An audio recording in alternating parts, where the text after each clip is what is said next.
অন্যের ভুলে আপনি ফেসবুকে ক্ষতির শিকার হচ্ছেন না তো? ভুল করবে অন্য কেউ, কিন্তু আপনি ক্ষতির শিকার হবেন।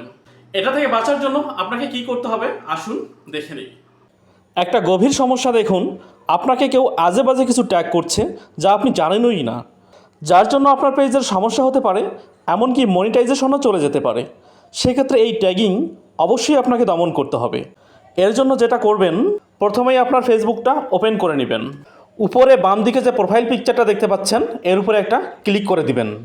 এবার উপরে বাম দিকে যে 3টা লাইন দেখতে পাচ্ছেন, এর উপরে একটা ক্লিক করে দিবেন। এবার এখান থেকে সেটিংস অ্যান্ড প্রাইভেসি এর উপরে একটা ক্লিক করে দিবেন। এবার সেটিংসে একটা ক্লিক করে দিবেন। এবার সামান্য নিচে আসলে দেখতে পারবেন পেজ অ্যান্ড ট্যাগিং নামে একটা অপশন দেওয়া আছে, এর উপরে একটা ক্লিক করে দিবেন। তবে আপনার যদি প্রোফাইল হয় তাহলে আপনার অপশনটা আসবে প্রোফাইল অ্যান্ড ট্যাগিং। যা হোক, এর উপরে একটা ক্লিক করে দিচ্ছি। এবার এ ধরনের একটা ইন্টারফেস শো করবে। একটু নিচে আসলে দেখতে পারবেন 2টা অপশন দেওয়া আছে। যে অপশন 2টা দেখতে পাচ্ছেন, এই অপশন 2টা অবশ্যই আপনি অন করে দেবেন। এতে করে যেটা হবে, এরপরে কোনো কিছু যদি কেউ আপনাকে ট্যাগ করে, তাহলে ফেসবুক এটা রিভিউ করার জন্য আপনার কাছে আগে পাঠিয়ে দেবে।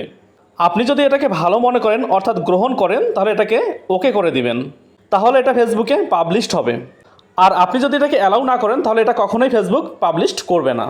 ধন্যবাদ। এ ধরনের ভিডিও আরও পাওয়ার জন্য পাশে থাকার অনুরোধ করছি।